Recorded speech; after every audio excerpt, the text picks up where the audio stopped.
I can't believe all that has happened since I lived here, and all that never would have happened if I hadn't moved here. I wouldn't have read The Artist's Way in a book club with a bunch of my now friends here.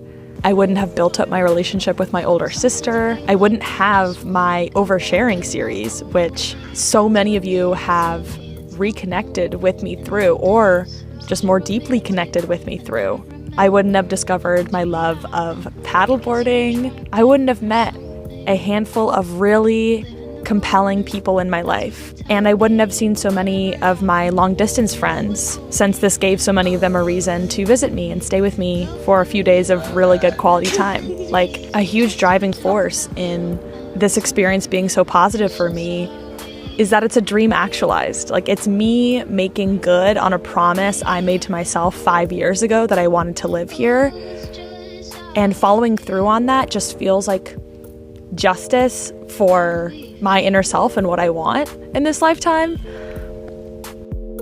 I'm feeling something right, I'm feeling something right, I'm feeling something right, I'm feeling something right, I'm feeling something right, I'm feeling something right. We're filming in the wilderness today, as you can tell. I thought if I'm going to speak about my Seattle experience, you may as well experience some of the ambiance for yourself. In any case, welcome to the newcomers. I wanted to introduce you to where we are at in the state of this channel, which encapsulates much of my life. So from the top, I grew up in the Bay Area in California. I went to school in LA, and then after college, I moved back up to the Bay Area. And it wasn't until my 25th year of life that I really felt the urge and the motivation to move to a brand new place that I'd never lived before, having never left California. And I always knew that place would be Seattle for a myriad of reasons, which I documented in this video last year. I remember talking in the video I made before I moved about how jealous I was of friends who had moved to a new city after college, and how seeing them, 6 months, a year later, they had just grown so much. They were so much more self-possessed and vibrant. Like, there's something just so indescribable about what moving to a new place does to your spirit. It's just really special, and I really wish this for everyone that wants it, I have a few just personal insights to offer, and then we'll get into a bunch of your questions that you wanted to get my take on at the end of the video. But one thing that really clicked for me, actually talking to Jenny from where I live, who I happened to meet on a trip to Joshua Tree, which she's just so lovely. Like, she is truly as vivacious and wonderful and thoughtful in person. Like, no wonder it was when I was sitting in a hot tub with her talking that I had this revelation about the distinction between and the contrast between novelty and comfort in your life. In many ways, Jenny and I were in a similar place, because she had just moved from New York, where she had been for many years, to LA, a brand new spot for her, and how much that move was in pursuit of novelty, and how much her life in New York was in pursuit of comfort. Like, staying there would have been driven out of comfort, and leaving would have been driven out of novelty.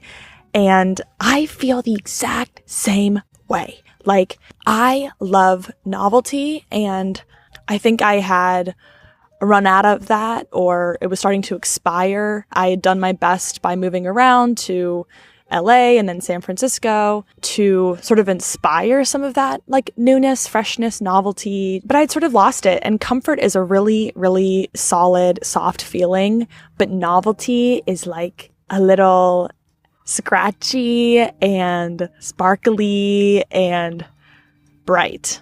It just seemed like California no longer had any of that to offer me, There was no more flirting with that place. Our honeymoon phase was long over. The butterflies I had felt when I had first visited San Francisco in high school, departed by the time I finally moved there some 6 odd years later. I just was not having that many new experiences in California. Sure, it is a massive state, and only now do I realize how little of California I really saw. Like, I've seen so many new places in the last 2 years, Death Valley and Mammoth Lakes, and spent more time in Tahoe. But on the day-to-day scale, there really just wasn't that much novelty. Versus here, I'm having new experiences like every single day, you know? Like, sure, I have been to this park before, but it's only my like third or fourth time. So the novelty hasn't really worn off, you know? Like, I went to a nude beach the other weekend and was just like so rejuvenated and just alive and like excited to experience something I'd never,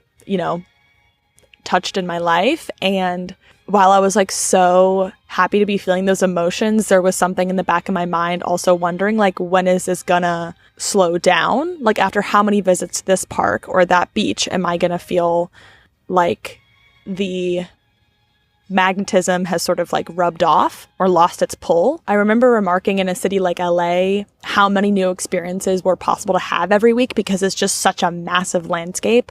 Like, there are so many new places to try out. I lived there for 3 years and feel like every single time I go back, I barely scratch the surface. Versus when I spend time out in like Big Sky and Bozeman and Montana, those are very, very tiny towns, you know? And there's not that many roads in Montana. Like, you're going down the same drive so many times, but they're so stunningly beautiful. It's just stark how dramatically just visionary this place is. And I remember asking our family friend, like, when does this euphoria dim? Like, when do you stop experiencing that? And for her, it had been 20 years of living there, and she just plainly said, oh, never. Like, I feel the same pull towards this beauty every single time I pass it. I think for a lot of people, once you've lived somewhere like 25 years, like I had in California, it is hard to maintain novelty, and it's not like going to sustain you. Unless you just keep moving from place to place, which a lot of people do to like shoot themselves full of dopamine, you know, from having all these new experiences. But I've just sort of been ruminating on how much longer I have until the novelty is no longer a factor for me here, and how my relationship to this place would change if I would still like it as much if I didn't have that novelty. Oh, the sun came out, which is usually good here, but now the lighting's kind of gucked. But now I look like a little fairy in a meadow. One last comment I wanted to make about my year here and what really contributed to it being such a success. And that is actually crashing my car. Totaling my car was a huge turning point for me. In the moment, and you can see it in the vlog I recorded amidst this happening, it really shook me and I was just super bummed about it.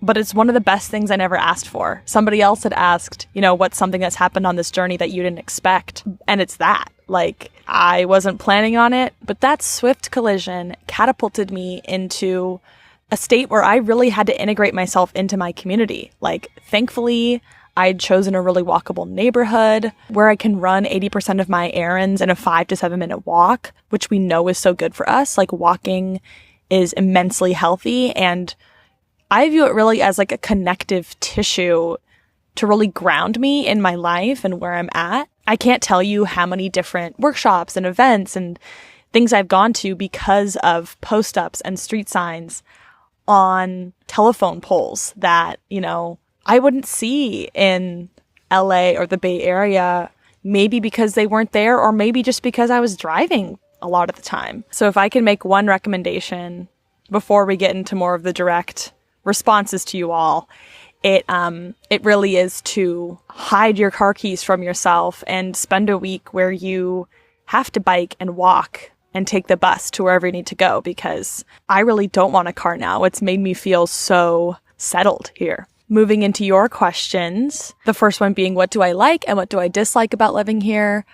I love how active Seattle is. You know, there's so many opportunities for hiking. There's so many lakes and rivers and the Sound to swim and kayak and paddleboard and float in. There's so many prolific bike trails in this city. Like, I didn't fully realize how far I can go on my bike until the last few months of summer. I love that they have permanent signs for farmers markets here. Like, it's really subtle, but I've never lived in a place that had such a like reverence for the farmers market. Like, there's tons of farmers market in California, but definitely not one in like every single neighborhood. In Seattle, there's one in like every single neighborhood. Like, it's a big deal. And I love that as like a really great community gathering event. And also, like I said, there's just so many kooky bumper stickers and street signs and stickers on crossing signs. Like, I'm going to post on Instagram soon with the collection I've made of the top 10, because I've taken over like 35 photos of different stickers that have amused me,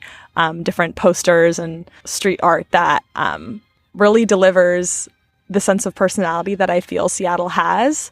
I also really love the size. The size is perfect for me. It's really similar to San Francisco. You know, all of my friends live within like a 15-minute drive. And just in terms of the number of people that live here, it's not too overstimulating for me. And then I really love how lush it is. Like, that guarantees so much serotonin when I can just look up and see all this verdant life here. It's powerful. I also love that I experience seasons here. I never did in California, and that really contributes to the novelty as well. I think that's flipping to the converse of this question, what do I dislike? I think that's usually what people expect, is that folks are not going to be sensationalizing the weather much here, but I think it may just take a lot of compounding to get to you. Like, I feel like folks that have lived here, like locals that have lived here 25 years, that's when they're like, all right, I'm kind of done with this, because I experienced one winter so far and was like, wow, this is really doable. It was more mild in terms of the amount of like rain we would get. Like, every single day the sun comes out, but it was not as mild temperature wise. Like, it was in the 40s for many months past what I expected. But now I know for next year, although it's hard to guarantee climate anywhere because of the environmental crisis we and so many beings around us are enduring. But dislike. I wish the buses came more often here, and I wish the light rail spanned more of the city, which they're working on, but it's going to take like 20 years. So I don't know if I'll see the fruits of that in my lifespan living here. We'll see how long I'm here. It's hard to think about things that I dislike when I'm sitting in this oasis, you know. I'll come back to what I dislike when I'm not so charmed by where I am right now. I'm currently in the Phoenix airport, so no better place to think about things that I dislike and hate. Seattle needs to stay open later. That's one issue, is that the food places close at like 9. Like, it is hard to get food late or be out anywhere late. Like, the city just closes up early, and in the summer when the sun doesn't set till like 9:30, 10 o'clock even, it just feels a little funny. There's that, and then there's also the actual like road infrastructure of the city. Extremely confusing and questionable, the way that they laid out all those roads. Every single time I have a friend come visit me and they attempt to drive, they are just always gagged a bit by it. It is not easy, not sensible, and partially the reason why I totaled my car. There was a lack of street signage, and they actually put up a sign in the exact spot I crashed like 6 months later. So there you go. How do I like Seattle compared to California? It's interesting that this question asked compared to California rather than compared to San Francisco or LA, like cities in California. I would definitely pick Seattle over any individual city I've been to in California so far in terms of like compatibility. But as a whole, maybe I'm more compatible with California at large versus Washington. I don't know though. I really do love the Pacific Northwest. I really resonate with Cascadia as a region. I don't know. Do I ever see myself in a suburb, or am I a city gal? Such a relevant question, because before moving here, I briefly considered moving to Bozeman and doing a year in a mountain town. I really do see myself, like, at some point in my life, living in a mountain town. I just love a slow pace of life. And that's why I like a more medium-sized city, because it just doesn't feel as rushed and go. I'm such a stimulated person that I think I need some place that's understimulating, which like might be unappealing for a lot of people, but it just works for me. I do like that in Seattle. Many of the neighborhoods feel like little towns within a city, because I like a town. Like, I don't necessarily like the structure, like the political urban planning structure of a suburb, but I like a residential, walkable, tree-lined, community. Like I like a town vibe, which is why mountain towns have my heart. So you will not see me living in any massive city unless it's for some reason, like I really have a pull to try living in Shanghai for longer term, because I lived there for 3 months in college and just have a lot of nostalgia for it, which is like one of the biggest cities in the world. So discounts everything I say, but you know, human beings are fragmented and disjointed beings. Tons of questions about making friends. Probably the majority of these questions are about making friends, and I'm not going to cover that in this video because I've done so extensively in my video on loneliness that just went up and my video about making friends I did last winter. So watch those two. I'll have them linked in the description if you want my insight on those things, which I feel like I have a lot to offer. When did Seattle start to feel like a home, and has it? Seattle has always felt like home. I noticed that almost instantaneously when I first visited. It's very cute and adorable and sweet because I have all of that footage. I'm gonna be here for a week just for funzo, just because I've literally never been to the Pacific Northwest. First impression, so green, so lush. What was my other impression? I don't know, I love it, I just love it. I love it so far. I really think it's beautiful, the water's beautiful.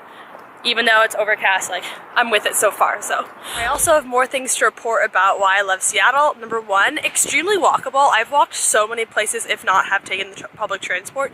Number two, very bike friendly. Neither of those things are true about LA, which is why I thought it was such an unlivable city.